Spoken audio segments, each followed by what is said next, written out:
Assalamualaikum warahmatullahi wabarakatuh. Alhamdulillahirabbil alamin. Assalatu wassalamu ala sayyidina Muhammadin wa ala alihi wa sahbihi ajmain, amma ba'du.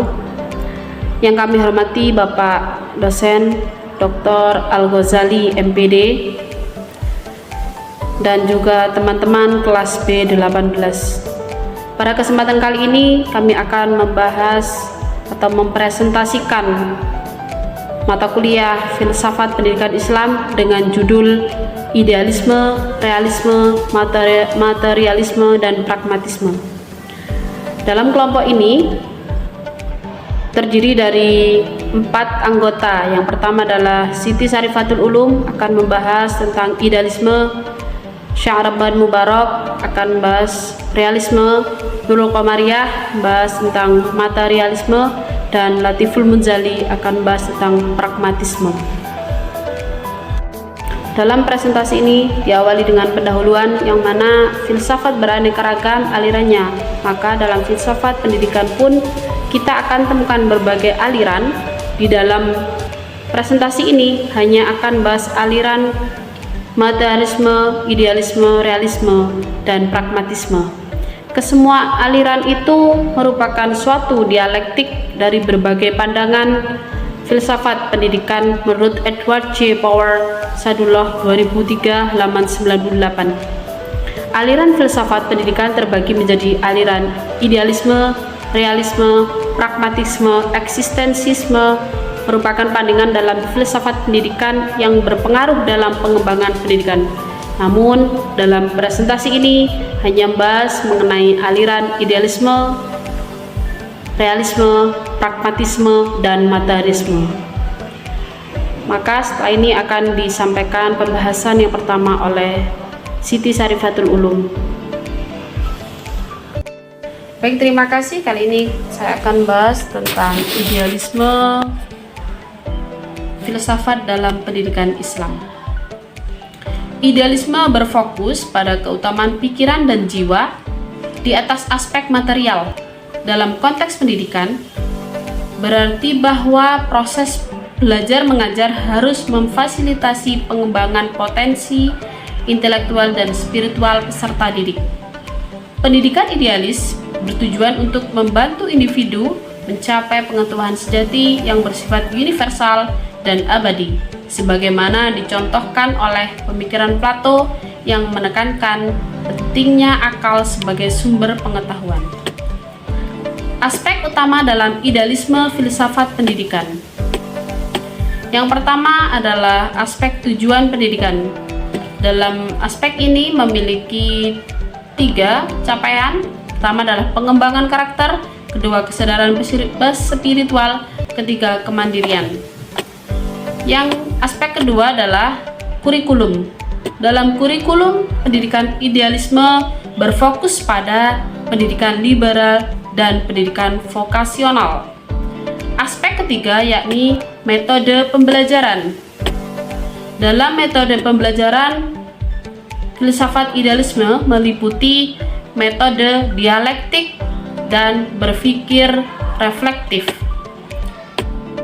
Berikutnya yakni aspek peran pendidik dan peserta didik.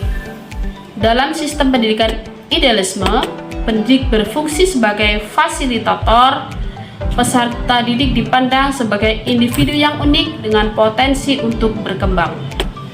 Saya Sya'raban Mubarak akan menyampaikan materi realisme dalam filsafat pendidikan. Realisme adalah paham atau aliran filsafat yang berfokus pada kebenaran sebagai gambaran nyata dari dunia.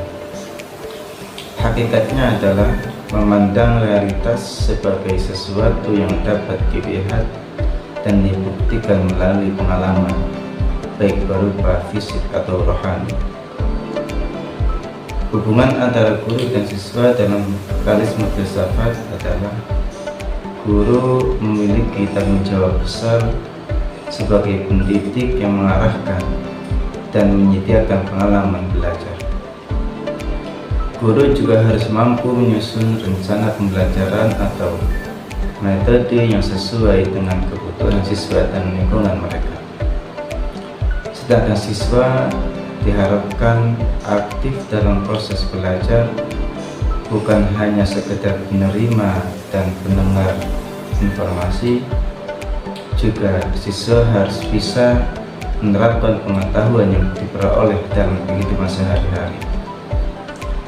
Tujuan utama dari realisme filsafat pendidikan yaitu adalah untuk memekali siswa dengan pengetahuan atau materi yang sesuai dengan kehidupan nyata, serta mempersiapkan siswa menghadapi tantangan di dunia nyata baik secara sosial maupun lingkungan. Mata pendidikan filsafat dalam pendidikan Islam. Saya akan menjelaskan tentang materialisme filsafat dalam pendidikan Islam. Materialisme dalam filsafat pendidikan Islam menekankan bahwa materi adalah dasar realitas, mengabaikan aspek spiritual. Aliran ini berfokus pada guru sebagai pengajar utama, dengan siswa yang terikat pada aturan yang ketat. Kelebihannya terletak pada penggunaan teori yang umum dan pembelajaran berbasis kompetensi. Namun kelemahannya adalah kurangnya kebebasan bagi siswa dan dominan guru dalam proses belajar.